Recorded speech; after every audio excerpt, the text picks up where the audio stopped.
मैं जिम्मेदारी के साथ कह रहा हूं कि भारत के प्रधानमंत्री और उनकी सरकार भारत के मुसलमानों से उनकी शनाख्त को छीनना चाहते हैं। ख्वाजा अजमेरी के आस्थाने पर चादर बिछाइए, मगर आप जो चादर मुझसे छीनना चाह रहे हैं मेरी मस्जिद है, आप हर मस्जिद को छीनना चाहते हैं। आप बताइए 17 करोड़ मुसलमानों को क्या पैगाम दे रहे हैं आप। सर, मैं हस्बे आदत और हस्बे रिवायत इसकी मुखालिफत में खड़ा हूं और सदर जमहूरिया के खुतबे को अगर आप देखेंगे सर, तो उसमें पूरे खुतबे में लफ्ज़ मुसलमान तो छोड़िए, लफ्ज़ अक़लियत भी इस्तेमाल नहीं हुआ है।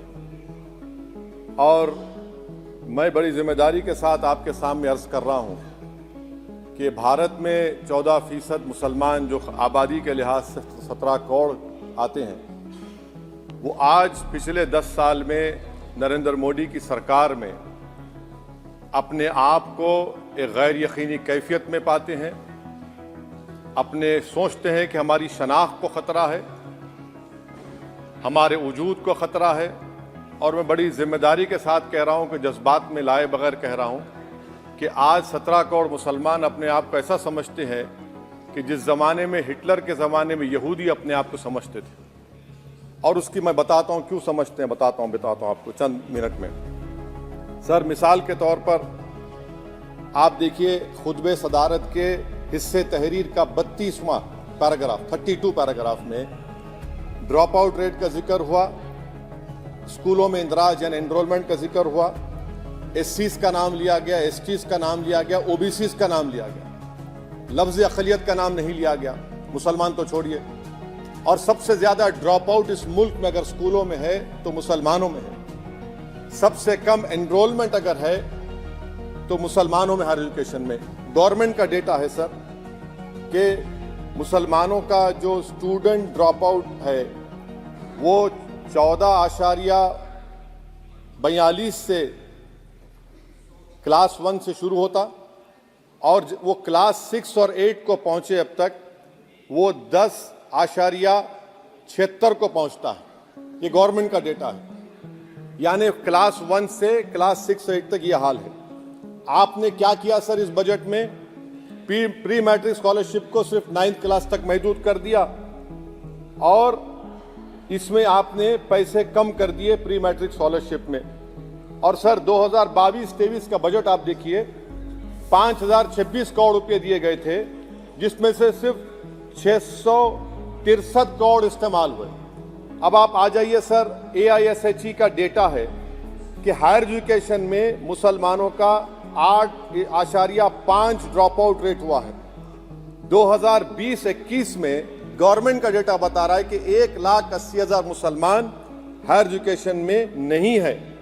प्री मैट्रिक स्कॉलरशिप को आपने 423 करोड़ था, उसको आपने इस साल 326 कर दिया।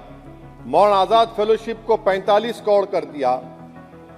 MCM जो 44 करोड़ था 33 करोड़ कर दिया। बताइए, जो सबसे ज़्यादा जिसका कम्युनिटी का ड्रॉप आउट रेट है और जो हायर एजुकेशन नहीं, उससे आप ये बर्ताव करते हैं।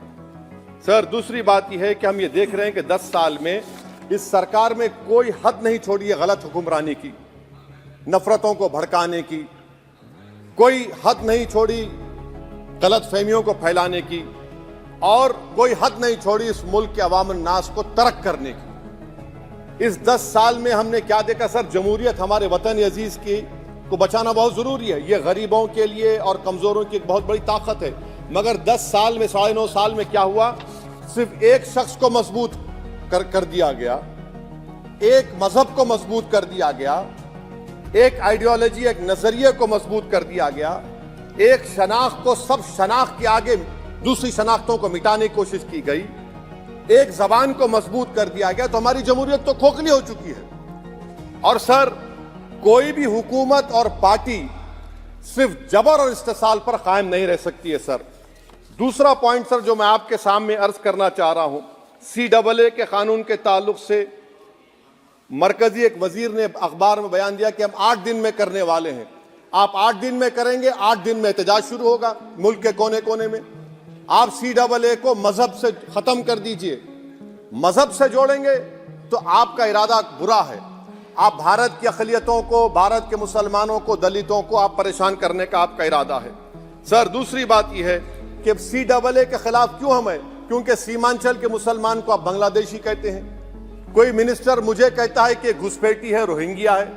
तो CAA को मजहब से जोड़ना गलत था, उसको निकालिए। मगर हमारे देश के प्रधानमंत्री सर, वतन अजीज के वजीर आजम, मैं बड़ी जिम्मेदारी के साथ कह रहा हूं कि मैं अपने बचपने में जब हिस्ट्री पढ़ता था तो मैंने एक स्टैचू की फोटो देखी थी, प्रीस्ट किंग ऑफ मोहनजोदारो। ऐसा लगता है कि वैसा ही लग रहा है कि प्रधानमंत्री नहीं है बल्कि पुजारी सम्राट बन चुके हैं वो। और मैं क्यों कह रहा हूं कि हमारे सदर जमहूरिया ने कहा था कि 22 जनवरी एक तारीखी दिन है, बिल्कुल तारीखी दिन है। 22 जनवरी की बुनियाद 6 दिसंबर 92 को रखी गई। 22 जनवरी की बुनियाद 86 में ताले खोलकर रखी गई। 22 जनवरी की बुनियाद जीबी पंत ने रखी थी, इसीलिए तारीखी दिन है। और तारीखी दिन इसलिए भी है कि सर इसी ऐवान में 16 दिसंबर 1992 को हमने एक रेजोल्यूशन पास किया था। आप बताइए कि आज इस मुल्क में चाहे कोई सेकुलर पार्टी का हो या जो भी हो, वाले सब सेकुलर है, बुरा मैं हूं, किसी में हिम्मत नहीं है कि 6 दिसंबर की बात की जाए। और वो तारीखी दिन इसलिए भी है सर, इंसाफ करने वालों में एक NCLT के चेयरमैन, एक गवर्नर और एक नामजद शुदा रुकने पार्लियामेंट बैठे हुए थे। अब आप बताइए मेरे पास बचा क्या है? बचा यह है कि आर्टिकल 32 बचा है जिसको बाबा साहब अम्बेडकर ने दिया।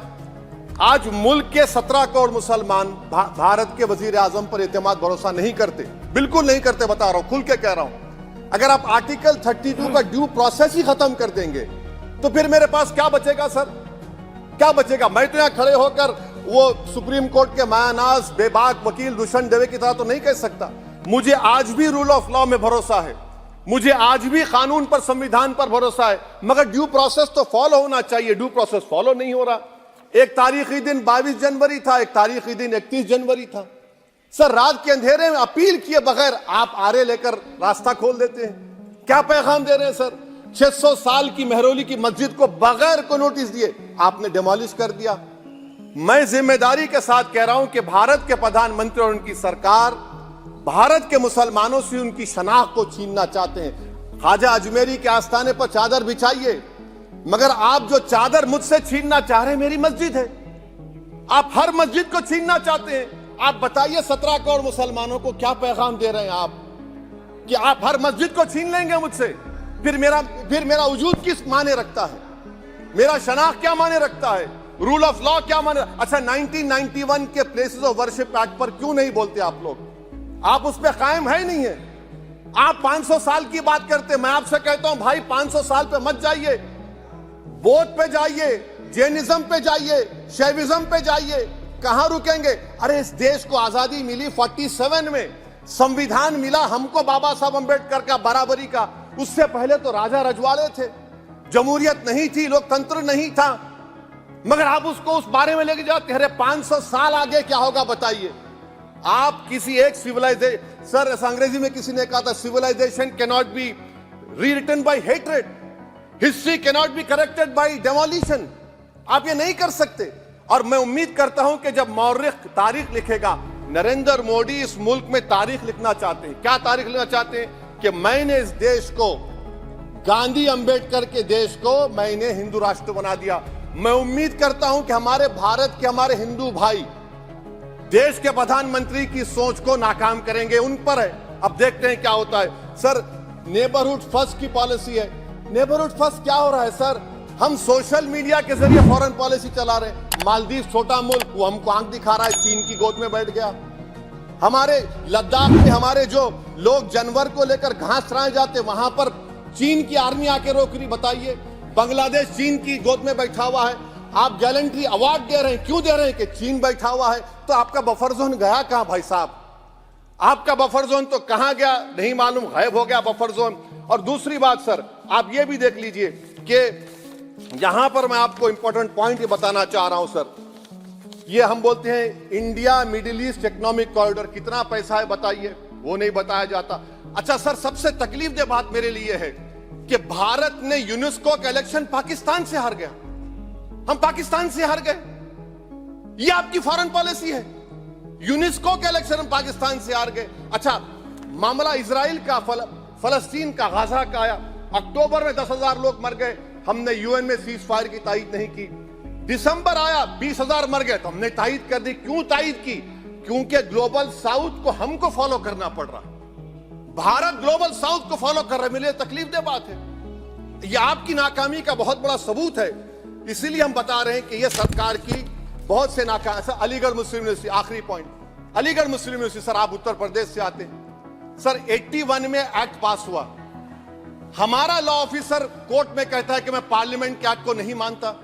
कैसे नहीं मानते सर? क्या नरेंद्र मोदी ने पार्लियामेंट को नॉमिनेट किया या पार्लियामेंट ने नरेंद्र मोदी को प्रधानमंत्री बनाया? बताइए। 81 के एक्ट को नहीं मानते सर। 2 ही तो सेंट्रल यूनिवर्सिटी है मुसलमानों के। 1,80,000 आप ही के सरकार के दौर में मुसलमान हायर एजुकेशन निकल गए। आप अलीगढ़ मुस्लिम से छीनना चाह रहे हैं। Theory of separation of powers में एग्जीक्यूटिव हमको डिक्टेट करेगा। मेरी आवाज तो पार्लियामेंट है, अब मेरी आवाज के खिलाफ एग्जीक्यूटिव सुप्रीम कोर्ट में बोलता है। अलीगढ़ मुस्लिम यूनिवर्सिटी से इतनी नफरत क्यों है आपको?